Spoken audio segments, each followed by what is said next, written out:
విదేశాల్లో చదవాలనుకుంటున్నారా? అయితే విదేశ్ కన్సల్ట్ ని సంప్రదించండి. ఇలాంటి దారుణమైన పాలన ఖచ్చితంగా పోవాలి.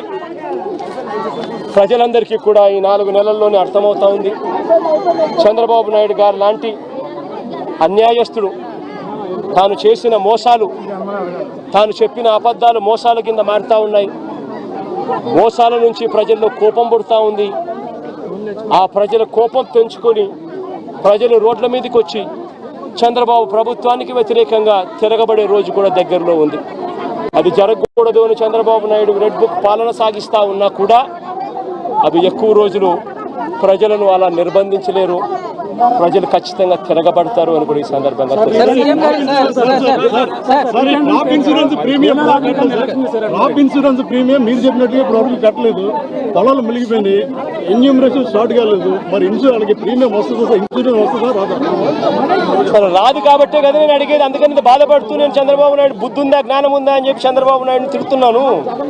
చంద్రబాబు నాయుడు ప్రశ్నిస్తున్నాను. ఎందుకు కట్టడం లేదని అడుగుతా ఉన్నాను, ఎందుకు చేయడం లేదని అడుగుతా ఉన్నాను. ఈ క్రాప్ ఫస్ట్ దానికి చేయాలి అని అంటే ఫస్ట్ ఈ క్రాప్ చేయాలి. మీ గ్రామంలో ఈ క్రాప్ జరుగుతూ ఉందా నువ్వే చెప్పు. నీ గ్రామంలో ఈ క్రాపే జరగనప్పుడు ఇక ఏ రకంగా ఇన్సూరెన్స్ అంటే ఇన్సూరెన్స్ ఎగనామా పెడుతున్నట్టే కదా. ఈ క్రాపే జరగనప్పుడు ఇక దీనికి ఇన్పుట్ సబ్సిడీకి సంబంధించి నీకు ఏ రకంగా నీకు సొమ్మిస్తాడు? తెలుగుదేశం పార్టీకి సంబంధించిన వాడు ఎవడైతే రాసుకుంటాడో, నీ పేరేం పేరు? సాంబా అంటే వైసీపీలో లేకపోతే న్యూట్రల్లో అయితే రాదు. ఒక నిమిషం, ప్రకాష్ ఏమన్నా తెలుగుదేశం అని అనుకో, ప్రకాష్ టిక్. ఈ క్రాప్ లేదు, పారదర్శకత లేదు, ఇన్సూరెన్స్ ఎట్టాగు లేదు, ఇన్పుట్ సబ్సిడీ కూడా ఇప్పటి వరకు వీళ్ళకి కావాల్సిన ప్రకారం వీళ్ళకి కావాల్సినోనికి నచ్చినోనికి ఇస్తారు, నచ్చినోనికి. జిల్లా స్థాయి అధికారులు, కలెక్టర్ కానీ రెవెన్యూ అధికారులు కానీ వచ్చి పంట నష్టం వేసిన దాఖలాలు లేవు. ఒక పిఠాపురం కాకినాడ నియోజకవర్గం కాదు, జిల్లానే కాదు, అటు కోనసీమలో కూడా దాదాపు 3వ వరదైనా సరే ఎక్కడ కూడా పట్టించుకోవట్లేదు అనేది ప్రజలు చెప్తున్నారు. అదే కదా చెప్తా ఉన్నా. బాని పేరేం పేరు? సత్య. అదే సత్య నేను చెప్తా ఉన్నాను. ప్రభుత్వం స్పందించడం లేదనే కదా నేను చెప్పేది. ప్రభుత్వం అంతా ఫోటోలకు పరిమితం అవుతా ఉంది. చంద్రబాబు నాయుడు అనే వ్యక్తి టోటల్గా డ్రామా ఆర్టిస్ట్ అయిపోయినాడు. మామూలుగా పవన్ కళ్యాణ్ సినిమా స్టార్, కానీ ఇక్కడ కాదు. పాపం ఆయన కొత్తగా వచ్చాడు, పాపం ఆయనకి ఏం తెలిసినట్టు లేదు. కానీ చంద్రబాబు నాయుడు పవన్ కళ్యాణ్ మించిపోయినాడు. ఆయన సినిమా ఆర్టిస్ట్ అయితే ఈయన డ్రామా ఆర్టిస్ట్. గత ప్రభుత్వ నిర్లక్ష్యం వల్ల ఏలేరు ఆధునీకరణ చేశారు. రీటెండరింగ్ పేరుతో నిధులు ప్రకటించినప్పటికీ ఎక్కడ కూడా నిధులు ఇవ్వలేదని ఆరోపిస్తున్నారు. పేరేం పేరు అన్న? అదే ప్రకాష్ నేను చెప్పేది. కనీసం మా హయాంలో 2000 వాళ్ళు Chandrababu Naidu already revise estimate చేసినాడు స్వామి, 295 కోట్ల రూపాయలకు. అది ఉంది, జరుగుతూ ఉంది. మా హయాంలో దాన్ని వేగం ఎందుకు పెంచలేకపోయాము అని అంటే, నిండుగా రిజర్వాయర్లు ఉన్నాయి. మోడర్నైజేషన్ ఆఫ్ కెనాల్ చేయాలి అని అంటే క్రాప్ హాలిడే ప్రకటించాలి.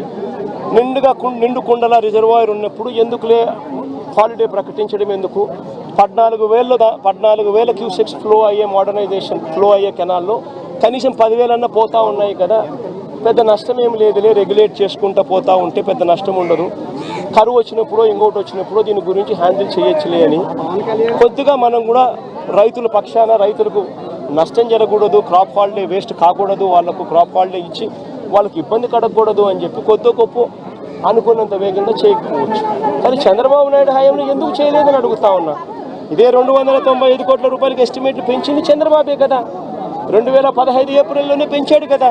మనం పెంచినప్పుడు తన హయాంలో తనకు 2015 నుంచి 4 ఏళ్ళు తన అధికారంలో ఉంది. 4 ఏళ్ళు కరువే, రైతులకు ఈ రిజర్వాయర్లో నీళ్లు లేవు, రైతులకు పంట క్రాప్ హాలిడే ఈకపోయినా క్రాప్ హాలిడేనే. మరి ఎందుకు మోడర్నైజేషన్ చేయలేదు? స్వామి, రివర్స్ టెండరింగ్ అనేది మీకు అసలు తెలుసా? ఫస్ట్ రివర్స్ టెండరింగ్ అంటే ఏమిటో తెలుసా? నీ పేరేం పేరు? సుధీర్. రివర్స్ టెండరింగ్ అంటే ఏం తెలుసా సుధీర్? ఇప్పుడు సుధీరు, ప్రకాషు, దొరబాబు ఇట్లా అందరూ కూడా ఒక టెండర్లో పార్టిసిపేట్ చేస్తారు. టెండర్లో పార్టిసిపేట్ చేయడం కూడా ఎలా పార్టిసిపేట్ చేస్తారు తెలుసా? టెండర్ ప్రక్రియ ప్రాసెస్ ఒక రిటైర్డ్ హైకోర్టు జడ్జి దగ్గరికి ఫస్ట్ పోతుంది. రిటైర్డ్ హైకోర్టు జడ్జి ఆధ్వర్యంలో టెండర్ ప్రక్రియను ఆన్లైన్లో పెడతారు. పెట్టి, నీ పేరేం పేరు? సాంబుడా. నీ పేరేం పేరు? సాంబున్ దగ్గర నుంచి, సతీష్ దగ్గర నుంచి, నీ పేరేం పెట్టాలి, నందిని దగ్గర నుంచి, ఇట్లాంటి వాళ్ళు ఎవరైనా కూడా సలహాలు సూచనలు ఏమైనా ఇవ్వాలనుకుంటే ఆ జడ్జికి ఇవ్వచ్చు. ఆన్లైన్లోనే ఇస్తాడు. ఇచ్చిన తర్వాత మీ అందరి సూచనలు సలహాలు తీసుకున్న తర్వాత నియమ నిబంధనలు ఆయన ఫైనలైజ్ చేస్తాడు. ఆయన ఫైనలైజ్ చేసిన నియమ నిబంధనలు జ్యుడిషియల్ ప్రివ్యూ కమిషన్ అంటారు. జ్యుడిషియల్ ప్రివ్యూకి పంపించిన తర్వాత 100 కోట్ల రూపాయలు దాటిన ప్రతి టెండర్ను ఒక విప్లవాత్మక మార్పు చేసాం. టెండర్ల ప్రక్రియలో ఒక రెవల్యూషన్ తీసుకొచ్చాం. హైకోర్టు గవర్నమెంట్ పరిధిలో నుంచి దాన్ని తీసేసి హైకోర్టు జడ్జి, రిటైర్డ్ జడ్జి చేతిలో పెట్టాం. ఆయన ఆన్లైన్లో పెట్టి మీలాంటి వాళ్ళు ఎవరైనా కూడా అభ్యంతరాలు చెప్తే అభ్యంతరాలు కూడా తెలుసుకొని ఆయన ఫైనలైజ్ చేస్తాడు టెండర్ల ప్రక్రియలో నామ్స్. ఆ టెండర్ల ప్రక్రియలో ఆయన ఫైనలైజ్ చేసిన నామ్స్ను ఆయన చేసిన తర్వాత డిపార్ట్మెంట్ టెండర్కి పిలుస్తుంది. టెండర్లు పిలిచిన తర్వాత ఆ టెండర్లలో పేరు సుధీర్ పార్టిసిపేట్ చేస్తాడు, ప్రకాష్ పార్టిసిపేట్ చేస్తాడు, నందినమ్మ పార్టిసిపేట్ చేస్తుంది. చేసినప్పుడు సుధీరు L1గా L1 వస్తుంది. మామూలుగా అయితే సుధీర్కి రావాలి, కానీ రివర్స్ టెండరింగ్లో రాదు. సుధీర్ కోట్ చేసిన L1ను బేస్ ప్రైస్ కింద తీసుకొని మళ్ళా సుధీర్ని పిలుస్తా, ప్రకాష్ని పిలుస్తాం, నందినమ్మని పిలుస్తాం. పిలిచి ఆక్షన్ పెడతాం. సుధీర్ ఈ మాట చెప్పినాడు, ప్రకాష్ను తగ్గుతావా అంటాం. తగ్గుతాను, ఇంత 10 రూపాయలు, నేను అప్పుడు పొరపాటు, నేను ఇంకా తగ్గిస్తాను, నేను నాకు వచ్చే అవకాశం ఉంది కాబట్టి నేను సుధీర్తో కాంపిటీషన్ లేకొస్తాను. మళ్ళీ ఆక్షన్లో నువ్వు చెప్పొచ్చు, నందినమ్మ నేనేం తగ్గుతున్నా, నేను 85 చెప్తానని చెప్పి నందినమ్మ చెప్పొచ్చు. అప్పుడు నందినమ్మకు వస్తుంది tender. This is reverse tendering. ఈ రివర్స్ టెండరింగ్ అనేది ఒక రెవల్యూషన్. ఈ రివర్స్ టెండరింగ్ అనేది టెండర్లలో ఒక ఫిక్స్ చేసి, బిడ్స్ అన్ని ఫిక్స్ చేసి, క్వాలిఫికేషన్స్ అన్ని ఫిక్స్ చేసి, ఎవరిని పార్టిసిపేట్ చేయకోకుండా వాళ్ళందరినీ కట్టడి చేసి ప్రక్రియను పూర్తిగా ఆపేసే కార్యక్రమం రివర్స్ టెండరింగ్. ప్రధానంగా